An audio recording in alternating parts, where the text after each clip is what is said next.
Recently I held a meetup with Matcha, Will and Ben in London, and we gave this away.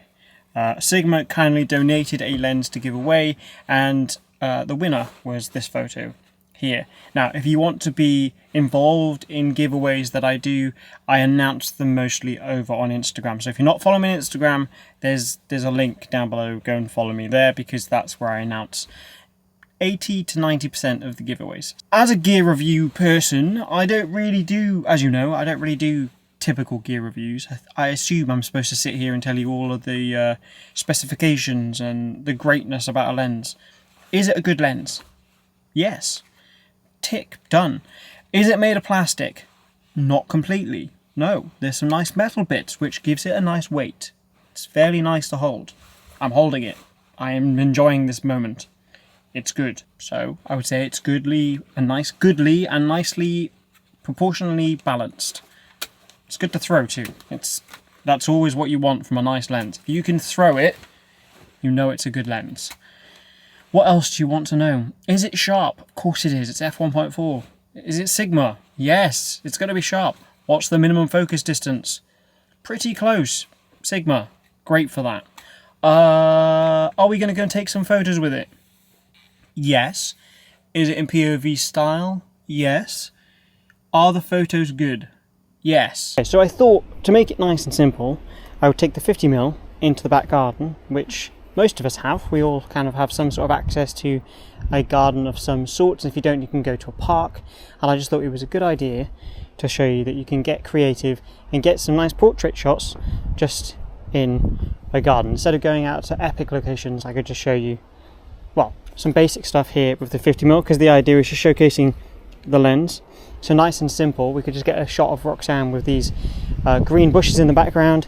She's got this lovely blue on, so it kind of all matches. And these are all going to be very simple to start off with. Then we're going to get a little bit more creative, and I'll show you some props and stuff that you can use to get some different photos. Yeah, that's quite nice. There you go, just letting the camera do its thing. Got eye track on.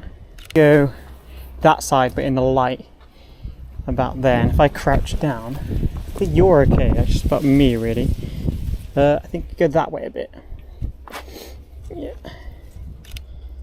So I'm using this as depth, so all of this is going to be out of focus for the photo, and then Roxanne is going to be in focus. Looks like he's sniffing the plant. I'm at f1.4 because I'm trying to test how sharp it is at f1.4. I'll just change it to f4. Typically, each lens will have its optimum aperture, which will be the most sharp.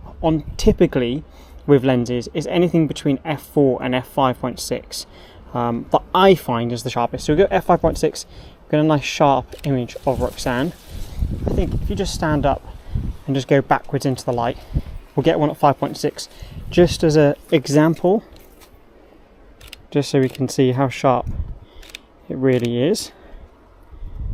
So I'm still at f5.6. I'm going to swap back over to f1.4 in just a moment. Wait for this wind to die down. Okay, now I'm going to get f1.4 because I want to create that depth in the image and focus on the face and the subject, which is Roxanne, pulling through the focus of the bush, and it creates separation with the background bushes as well. We've got Roxanne over in the corner in this nice shaded area, but there's some nice lighting coming down onto here. I'm going to have to move a bit closer to get the shot that I want. Just going to fold that out so I can get a bit of a better image. Now, if I wasn't doing a video, I would have this up to my eye, just so I could see what I'm doing a bit better. If I go... Yeah, that's nice. Actually, you wouldn't even tell that's in a garden. That looks really nice. Cool, nice lighting coming through. Okay, cool, thank you. And I'll just show you a nice little trick to finish this quick little garden POV off. This is some bubble wrap, and it's a nice little tip. If you do have some bubble wrap, you can create a bit of an extra nice effect. If you put the bubble wrap over the lens like this, I mean, you've all probably seen this type of thing before, but you put it over like that, you put an elastic band around the bubble wrap like this, and then what you want to do is you want to just create a little hole in the middle, because otherwise it won't pull focus. So just going to create a little hole. If you go this side, I'll go this side, and I think we'll just pull focus through here. And all this is going to do is it's going to create this kind of nice halation, almost like a mist filter effect. I think if you go back a little bit, there we go, it's nice, creates a bit more separation. Nice, these look really nice because it creates that nice kind of misty effect. And we'll just get one more shot if you're okay with it, Roxanne.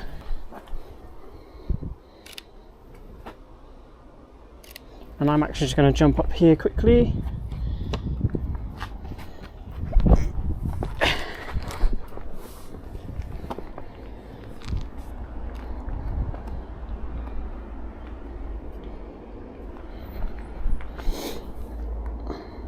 Yeah, this is nice because the light is hitting the bubble wrap. There we go, that's nice. Look up that way a bit.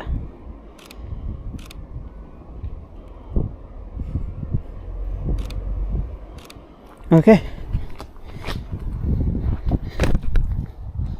How am I getting down?